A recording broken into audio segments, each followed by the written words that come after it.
Has been present at last year's SeGAH might also know my co-author, Martin Wolf, who presented the model which I will present in the second, and which we tried to develop a bit further.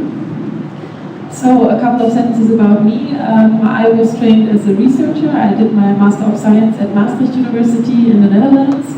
And yeah, I specialized on game design, especially in casual games. Yeah, and then I went to New York, where I discovered my special interest in serious games. Then came back to Aachen, where I'm now doing a PhD in serious gaming. And for my dissertation, I'm developing a serious game for IT security, where we're simulating hacking attacks. So that's on me. Yeah, the talk I'm giving today is on the CTM, a model which I will explain in a second. Martin Wolf explained it last year, and now we were thinking about, okay, is there something more to serious games besides their economical effectiveness and the usefulness for users, meaning the level of learning they will have afterwards? And what's worth it? How much do you want to invest in a serious game to have a certain level of learning? Yeah, first things first, as long as I still got you and you're still listening to me, I will directly give you the results so that you can chill afterwards.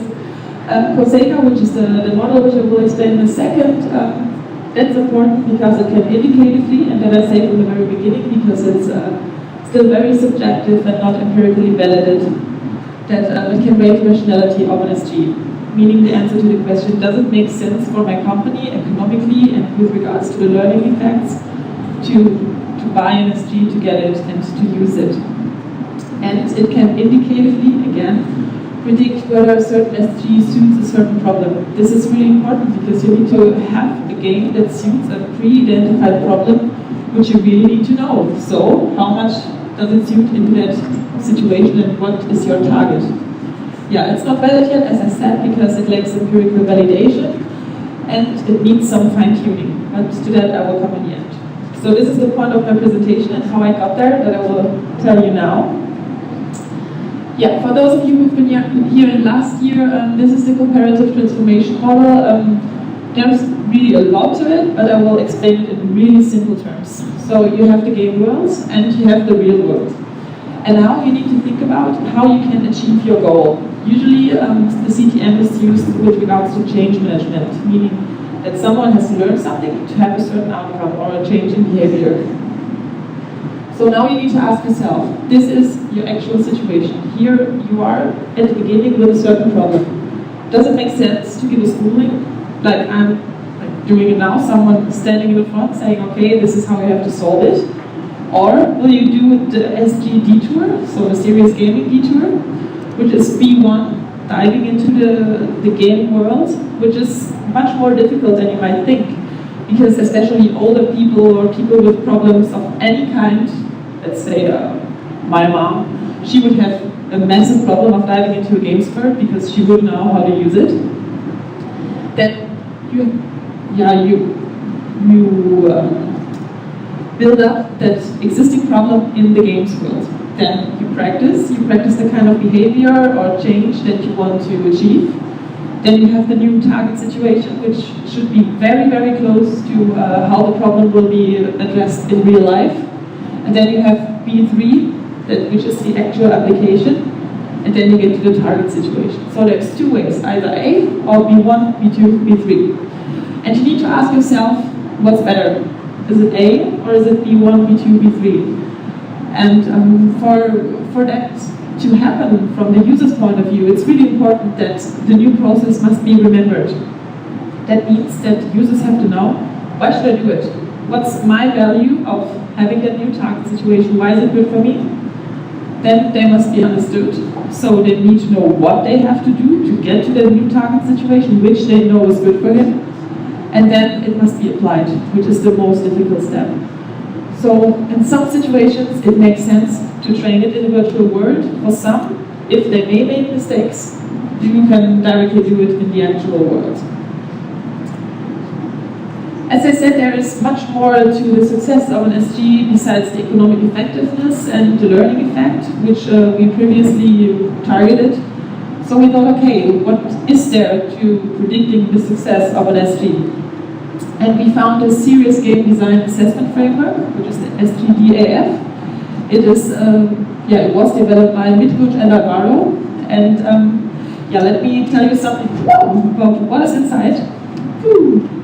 Didn't see a game. That's good. First, there's the content. That means what is inside the game that addresses your existing problem. So content and problem are really, really closely related. And for that you need a lot of critical reflection. Then you have the purpose. What shall it do? What shall it teach the people? What's inside there? So content and purpose are really closely related. But purpose is slightly more important, because if you know what it will be good for, then you can think about, okay, is that worth the economic investment? Is it worth the effort of explaining it, having it? Then you have fiction and narrative. That might be a nice to have add-on. Not all serious games do have a narrative in it.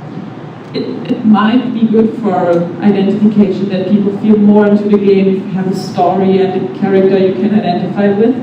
So that would be in here. Then you have the aesthetics and graphics. And at that point I would like to underline that serious games do not need to be digital, they can also be analog. But one way or the other, they need to be aesthetic, they need to be captivating. And this is really something which is really personal. I might find something attractive that you might not like it the other way around. Then it's the mechanics. That's how you use it. Ideally, you should totally forget about the mechanics while playing, because you should totally immerse into the game and not think about how you do it. Except if the mechanics are part of what should be learned. That could be the case in a business change. If you want to have a new software and train it in advance, you can also practice the mechanics. But ideally, they should forget about it while playing. And then the framing. That's a bit difficult, because that addresses the question where you play your serious game. Will it be better for a doctor to play a serious game which trains him how to treat a patient in a hospital, where he can take it more serious? Or can he also do it at home and will take it equally serious? This is more about the environment in which serious games should be played or take place. Yeah, to these 6 patterns, we added the CTM patterns, the economic value and the learning effect. And because we didn't want to say SGDAF, CTM, we made a shortage, which is SeGAH, the Comparative Serious Game Assessment.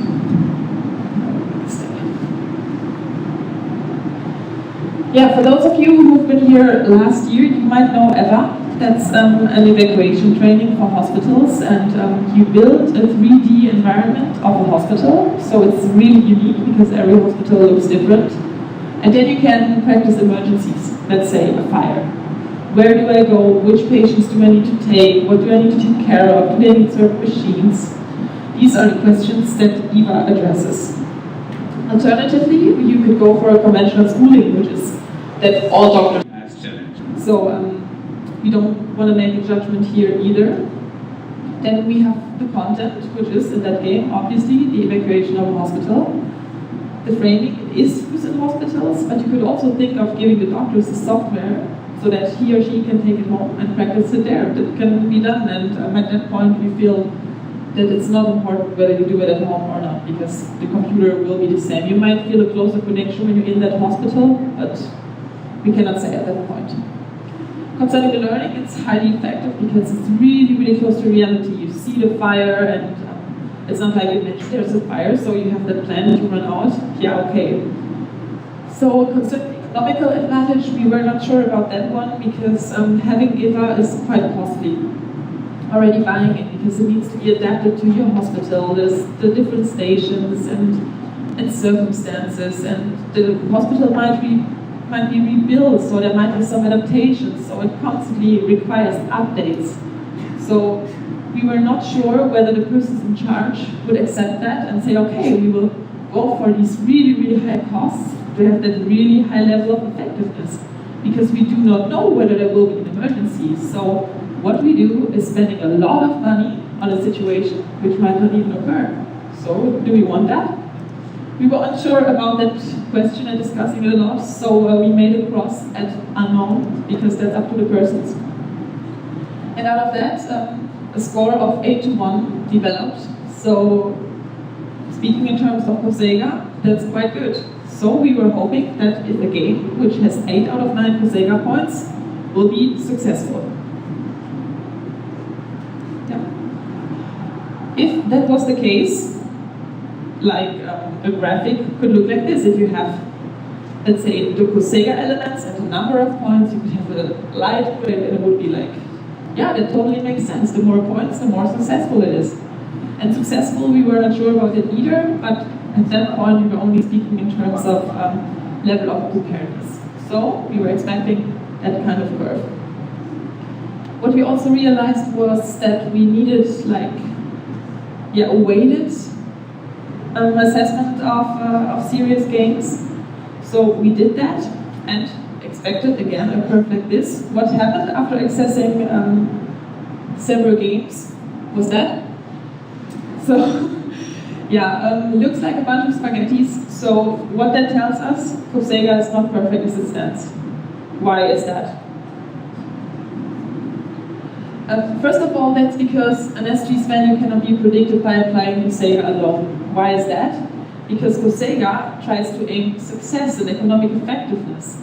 But think about EPA, that's so individual because it will look different in every hospital. And can you then say that it's unsuccessful because only one hospital has that certain SG? Or is it so individual? You don't know. So what's also missing here is the personality factors, as I already mentioned. People do have different preferences, especially doctors. They're like Stone Age sometimes, so it's really questionable whether an old doctor would go forever and say, oh yeah, 3D environment with a mouse and a computer, that's really attracting me. So that's questionable and needs to be taken into consideration without doubt.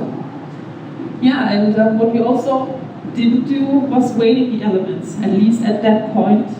Because you have, for example, the fiction and narrative component, which is nice to have, but it's not necessary. You can also have a good SG without having fiction or narrative in it.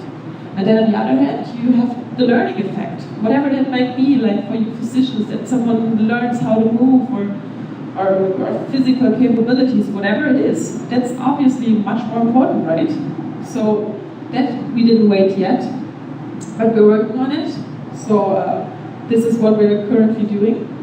And I'd like to thank you for your attention.